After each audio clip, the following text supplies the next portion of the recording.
I wanted to show a quick video of just a very brief breakdown in general of what are all of these political arrangements, right? They're not, I mean, they are ideologies, but a lot of the things that get spewed around or, thrown around via propaganda, specifically Stephen Miller, which is just a nasty individual. I really, really think he's very, like, literally a dangerous individual. One of the most dangerous people in the Trump regime. But anyway, I wanted to just show what are these things? What exactly are they? And what do they argue for in a very brief sense? So let's give this a check here. I'd recommend checking out Rathbone. He shares good content, Rathbone, on YouTube. We are going to exploit most of everyone, especially those that work. Well, we workers are not going to take that. We are going to seize the means of production and make the workplace more democratic. We believe that a society should be based on the principle of to each according to their need and from each according to their ability. We will violently ensure that capitalism stays in power, and we will anyone that does not go along with our program. I think we should hear both sides. I think we should hear We are both gonna. sides. So essentially, Shit. what we're talking about here is the whole entirety of politics in the modern age since something like 1858 or something around there, since Marx released Das Kapital, has been shifted.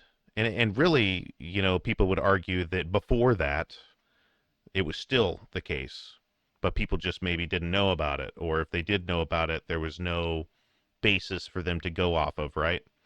But essentially, once that was released, it changed so that, people understood that really there are many different parts of society, and each of those sections of society can have a certain amount of democracy to them. So, like, for example, in U.S.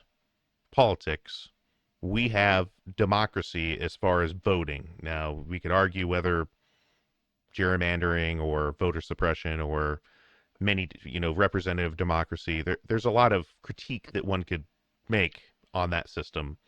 But by and large, if you're, assuming that system works, we have democracy in our politics, right? But one thing that we don't have democracy on is the means of production. So what is produced? If you go to a factory and you get a job at a factory, let's say you're making gelatin at the factory, you're not determining how much gelatin you're making.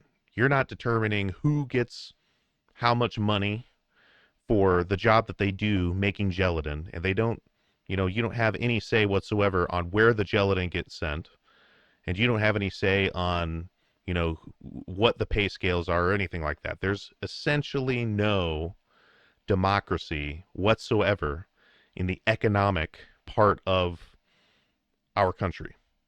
It's pretty much all capitalist, right? Or maybe you have a board, so it's a short, like a short list of people who have the actual power to determine all of those things. And usually those people, the short list of people, determine that they're the ones that get the most money, and they're the ones that are going to determine where, why, how much, etc. of that product goes out based upon how much money they can get, because the more money you get, the more money goes into their pockets.